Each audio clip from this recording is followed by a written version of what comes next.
said, second half we seem to be on top quite a bit, which is good to see. The confidence is building within this young team again.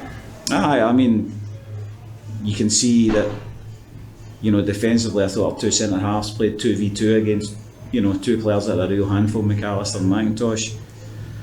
With a young boy at trialist at left back, who's not a left back, he's a left winger, and played Scott Brown at right back just because he's not done a lot of training. So we Lyle in the middle, Andy in the middle, and I thought Hamish did a good second half, best he's played in quite a while. Ryan Duncan, I thought in forward positions, different class, really good player, the boy. And you know, we can do better, but I just really liked the way we played the second half of the game. I thought first half was a bit iffy as far as I did think we would play better against the wind, and we did play better against the wind. So no, I'm pleased. I mean, I just think if we play like that, we'll win more often than not. And you mentioned Lyle there, I think it's his third start in a row. We're starting to see Lyle coming off last season as well. Well, in a minute, certainly we are. He's playing well, and you know, he's, as long as he plays like that, he keeps his position in the team. That's where we are, and you know, the standard is pretty good. I mean, Simon was fit to play today, but I just feel as though he needs another week or two with training.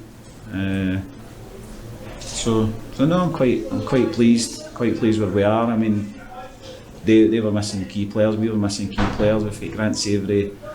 I don't think Josh will be back. I think Dundee are definitely going to recall him initially and see how their injuries are after that. So James tells me. So that's where we are. What's the update on Lenny? How long do you expect that? Lenny's waiting for he needs the swelling to get down in his face before they operate on him. So hopefully that's maybe tomorrow or the next day or whatever, because it needs to be sorted sooner rather than later. That goal at the disallowed at the end didn't seem much different to the one that was given. Nah, I thought theirs was a goal, and I think that's a goal. And then Jason gets sent off, and it's. Well, Jason apparently wasn't anything to do. I think Scott Brown was more the culprit. But between him and the linesman, they were just seemed to be joiners. So you can't really legislate for stuff like that, can you? Everything's. No. I mean that's 2 games we've lost to Cove here, which have been pretty harsh.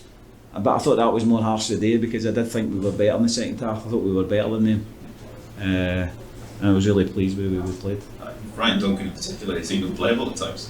He's a good talent, and he's a really good player. I'm just delighted we've got him to the end of the season, and you know, I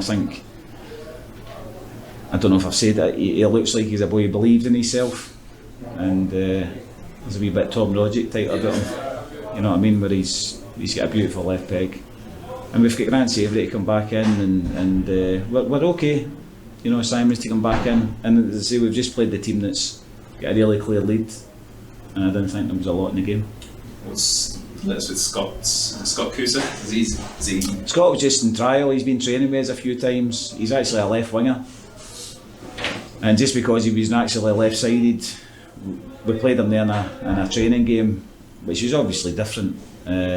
He wasn't playing against somebody like Shea Logan running on top of him, especially as he did in the first half. So, you know, we put Danny on, which is obviously the wrong side for him, but Danny actually done okay when he came on. So no. I'm actually, although I should be angry, I'm actually quite pleased that, you know, we've played reasonably well. Come on.